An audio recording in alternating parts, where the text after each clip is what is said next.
जिस्म जो खुद को काटता है। मनोज और रेखा एक छोटे से गांव में रहते थे, जहां वे अपने पुराने घर में बहुत खुश थे। यह घर थोड़ा पुराना था, लेकिन उन्होंने इसकी खामोशी और शांत वातावरण को पसंद किया।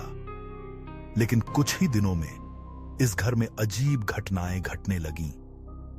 रात को अक्सर मनोज को अपनी आंखों के सामने खून से सने हाथों की छायाएं दिखती, जैसे किसी ने खुद को काटा हो। कभी वह महसूस करता कि कोई अजनबी हाथ उसके शरीर से गुजर रहा हो, लेकिन जब वह पलटता तो वहां कोई नहीं होता। रेखा ने मनोज की चिंता को समझते हुए एक दिन घर के पुराने हिस्से में खुदाई करने का निर्णय लिया। वहां उन्हें एक पुरानी डायरी मिली जो घर के पहले मालिक सुरेश की थी। डायरी के पन्नों में लिखा था कि सुरेश एक वैज्ञानिक था और वह एक खौफनाक प्रयोग कर रहा था। एक ऐसा प्रयोग जिसमें उसने शरीर की चेतना और आत्मा को अलग करने की कोशिश की थी, लेकिन वह प्रयोग पूरी तरह से गलत हो गया। सुरेश का शरीर अब अपनी आत्मा से बिछड़कर खुद को नुकसान पहुंचाने लगा था। उसकी आत्मा अब भी उस घर में बंधी हुई थी और उसका शरीर खुद को काटता था।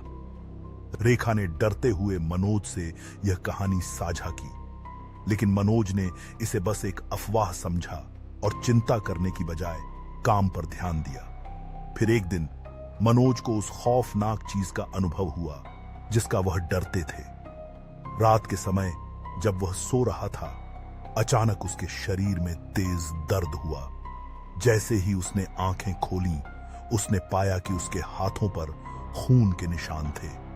उसे ऐसा लगा जैसे किसी ने खुद उसे काट लिया हो। उसका शरीर बिना उसकी इच्छा के खुद को नुकसान पहुंचाने लगा। मनोज अब परेशान हो गया और उसने तय किया कि वह उस घर को छोड़ देगा, लेकिन उसकी मदद करने के लिए कोई नहीं था। रेखा ने भी महसूस किया कि उसका शरीर अब खुद को काटने लगा था।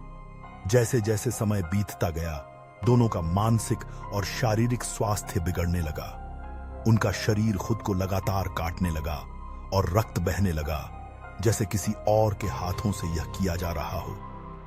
एक रात जब दोनों अंधेरे में बुरी तरह से कांप रहे थे, उनके सामने एक धुंधली आकृति आई। यह आकृति सुरेश की आत्मा थी, जो अब भी अपने शरीर को नुकसान पहुंचाने का खेल खेल रही थी।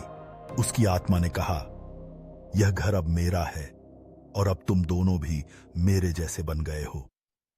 अगली सुबह गांव वालों ने देखा कि घर के अंदर दोनों का शव पड़ा था। उनके शरीर पर काटने के निशान थे, जैसे वे खुद को नुकसान पहुंचाते रहे हों। कहा जाता है कि अब भी उस घर में सुरेश की आत्मा बुरी तरह फंसी हुई है और कोई भी वहां जाता है तो उसका शरीर खुद को नुकसान पहुंचाने लगता है, जैसे उसकी आत्मा उसे नियंत्रित कर रही हो। उस घर का हर शख्स अब डर के साए में रहता है, क्योंकि जो एक बार वहां जाता है वह अपने शरीर को खुद ही काटने लगता है।